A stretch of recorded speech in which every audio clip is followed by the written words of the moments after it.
Welcome to the Deep Dive.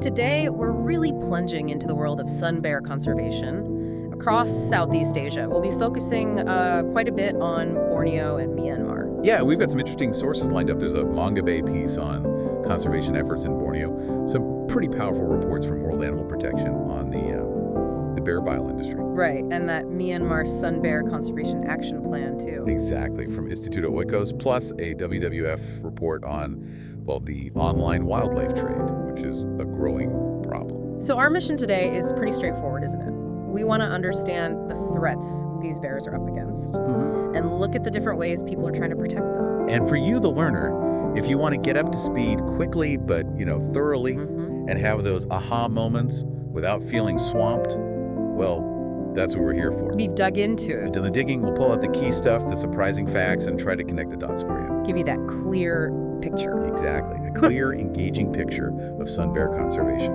Okay, let's get into it then. Starting with Borneo. Now, the general outlook for sun bears, it's not great, is it? No, it's pretty gloomy, unfortunately. The global population is estimated at fewer than 10,000, and they're facing, well, a whole barrage of threats. Like deforestation, habitat loss. Poaching, and those awful indiscriminate snares. They're a keystone species, so their decline, it really affects the whole forest ecosystem. There is some hope, right, in Malaysian Borneo? Yes, there is. The Borneo Sun Bear Conservation Center, the BSBCC, they started their rehabilitation program back in 2015. And they're caring for rescued bears. That's right. Currently 44 bears rescued from captivity, the pet trade, situations like that. But the success of releasing them back, that's maybe not as straightforward. Well, yeah, that's the sobering part. A recent study has suggested that maybe only about half of the released bears actually survive long term. Wow, only half. It really drives home a key point for you. Rescuing animals is vital, absolutely, but it's not enough on its own. You have to tackle the root causes, why they're ending up needing rescue in the first place. Right. The threats out there in the wild are still very real. Precisely. So that's led to a bit of a shift in focus, hasn't it? Towards prevention. Yes, exactly. Preventing the bears from being taken initially. That means a more holistic approach. Which includes things like supporting local communities, livelihoods. Definitely, like through ecotourism. Yeah. The idea is if live bears bring direct benefits to local people, They're less likely to, say, set snares or get involved in poaching. makes sense, right? Create a positive economic link. You know, sun bears themselves are pretty fascinating creatures. Oh, absolutely. They stand up on their back legs to sniff around. Yeah, and that chest patch, that yellow-orange marking, it's unique to each bear, like a fingerprint. Really useful for researchers. Huh. And they're called sun bears because of where they live? Near the equator. That's the thinking, yeah. Close to the sun. And they actually build nests. Nests, like birds. Well, sort of. Up in trees. To stay dry and, avoid parasites on the ground. Okay, so if you connect those behaviors to releasing them. Right. You see what skills they need. They have to be able to climb for those nests, find their own food. And crucially, avoid people. Yes, that's a big one. Yeah. Because oil palm plantations, they're attractive, right? Easy, energy-rich fruit. But also incredibly dangerous. High poaching risk. Exactly. It's a real dilemma. And it means adult bears rescued after a long time in captivity. Well, they often lose those vital survival instincts. So they can't really be released successfully. Often, no. The best chance, sadly, is usually with the cubs who haven't spent too long in captivity. Like Yanam, that young bear at BSBCC you mentioned. Yeah, she was recently fitted with a radio collar. She looks promising because she forages, climbs, builds nests. And keeps her distance from humans. All crucial signs. They track these released bears mostly in the Tabon Wildlife Reserve, which is this huge forest area. I can only imagine opening that transport crate. Must be a mix of hope and anxiety.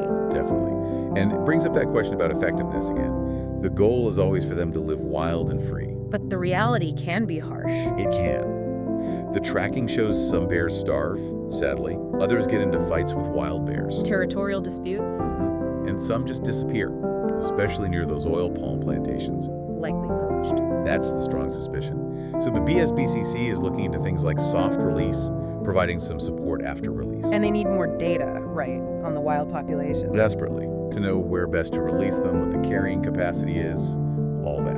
But despite all these difficulties, the core belief remains. That wild animals belong in the wild. You have to try. But, as the Manga Bay article stresses, prevention is key. Absolutely paramount.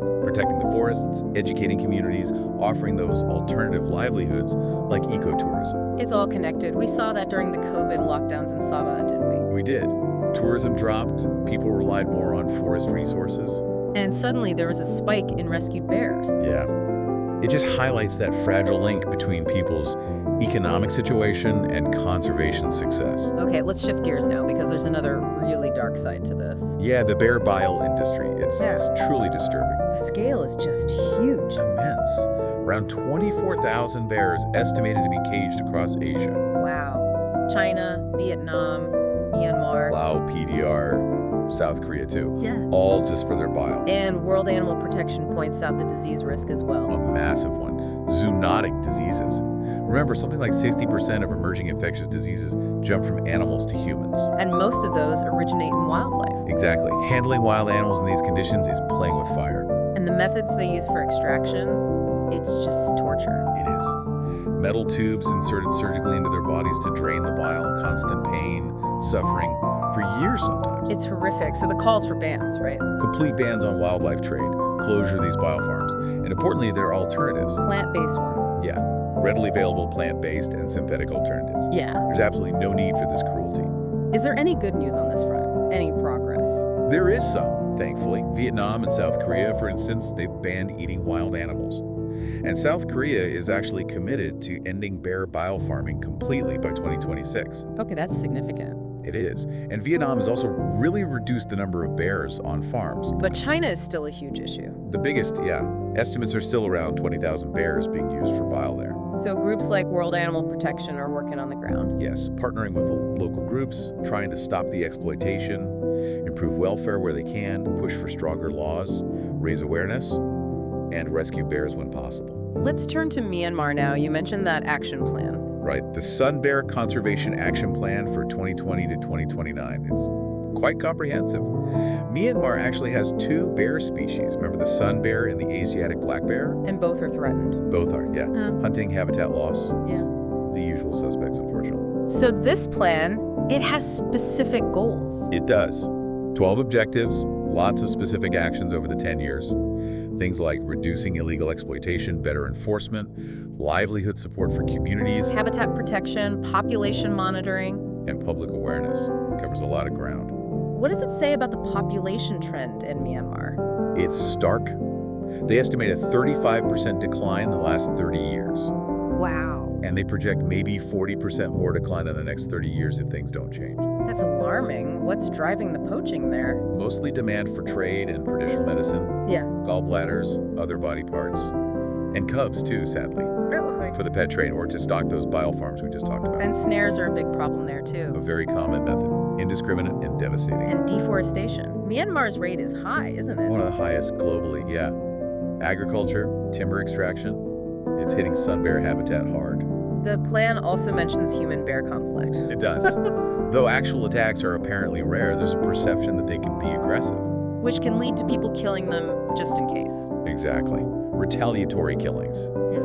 Crop braiding seems to be less of an issue compared to some other wildlife, though. Are they legally protected in Myanmar? Yes, since 1994. But the plan is pretty frank about enforcement being weak. Lack of resources. That's the main issue cited, which is why community involvement is stressed so heavily in the plan. Right, getting local people involved, community forests, guardian groups. Absolutely. Recognizing that conservation won't work without the buy-in and participation of the people living there. And alternative livelihoods are part of that strategy too. A crucial part, ecotourism against small businesses. Anything to reduce the economic pressure that might drive poaching. Makes sense. What about protecting the habitat itself? The plan includes monitoring forest cover, better enforcement of logging rules, and supporting community-based forest management. And trying to actually count the bears or monitor them. Yeah, developing standard ways to do that, using camera traps, looking for signs like claw marks or nests.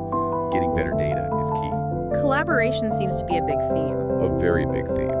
Government agencies, NGOs, local communities, they all need to work together effectively. And raising public awareness is woven throughout. Definitely. Targeting everyone from local villages to social influencers to law enforcement, trying to change attitudes and behaviors. Okay, one more piece of this puzzle, the online trade. That WWF report sounds concerning. It really is. Even with internet restrictions put in place in Myanmar in 2021, the online illegal wildlife trade is, well, thriving. How are they managing payments and shipping? There's been a shift to mobile banking for payments, which makes it harder for authorities to track. Ah, And shipping, apparently, is often done pretty openly through public transport, sometimes even labeled. wow. That's bold. What kind of animals are being sold? The report found a huge jump in posts selling mammals, up 169% since 2020. 169%. Yeah. And nearly half, 47% of the mammal species advertised are threatened with extinction. Did they see bears specifically? They did. Asiatic black bears were documented being sold on Facebook. And birds too. Birds too, yeah. A 40% increase in posts, including threatened species, hornbills. And these online groups, are they big? Active? Very large memberships, lots of activity, even for high-profile, protected species like bears.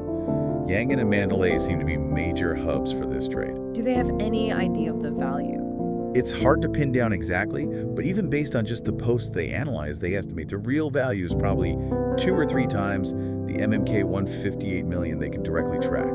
So, substantial. What can be done about this online trade? What are the recommendations? More monitoring by the platforms themselves, Facebook, other e-commerce sites, Yeah. using automated tools to detect illegal posts. Educating users. Yes, educating users about what's illegal, and crucially, better information sharing between the platforms and law enforcement. Okay, so pulling all these threads together, sun bear conservation is clearly incredibly complex. It really is. You've got habitat loss from deforestation, you've got the illegal trade, both physical and online, human-wildlife conflict. And running through it all is the absolute need for community involvement and international cooperation. Definitely. And the lessons from Borneo, they're valuable, right? Yeah. Showing the potential, but also the limits of just rehabilitation. Highlighting that prevention has to be the focus. Exactly. And the bear bile industry. Yeah. It's just such a stark reminder of the demand-driven threats. While Myanmar's plan gives us a potential roadmap for action within a country. A comprehensive one. And that online trade data, it just shows that the challenges keep evolving, adapting to new technologies. Were there any specific facts that really jumped out at you? Those aha moments? Oh yeah. For me, the unique chest markings as identifiers, that's pretty cool. The tree nesting too. Yeah, the tree nesting is fascinating. And just the sheer scale of the biofarming, 24,000 bears, it's hard to fathom. The detail in that Myanmar 10-year plan was impressive too. Very. And the boldness of the online trade, even with internet restrictions, it all paints a very vivid picture, doesn't it? It does. The vulnerability, but also the dedication of the people trying to help. And for you, the learner, hopefully this dive shows just how interconnected everything is in conservation today. Ecology, economics, social factors, they're all tangled up. It gives you that broader perspective on environmental issues. So maybe a final thought to leave everyone with. Yeah, perhaps this. We see these persistent demands for bear products. We see the ongoing habitat destruction. So how can we really make sure these promising conservation strategies we've talked about are actually implemented effectively? And at a scale that's big enough to make a real difference. Exactly. How do we genuinely reverse that gloomy outlook across their whole range? That's the big question, isn't it? It is. It needs continued focus, new ideas, and, well, a real global commitment.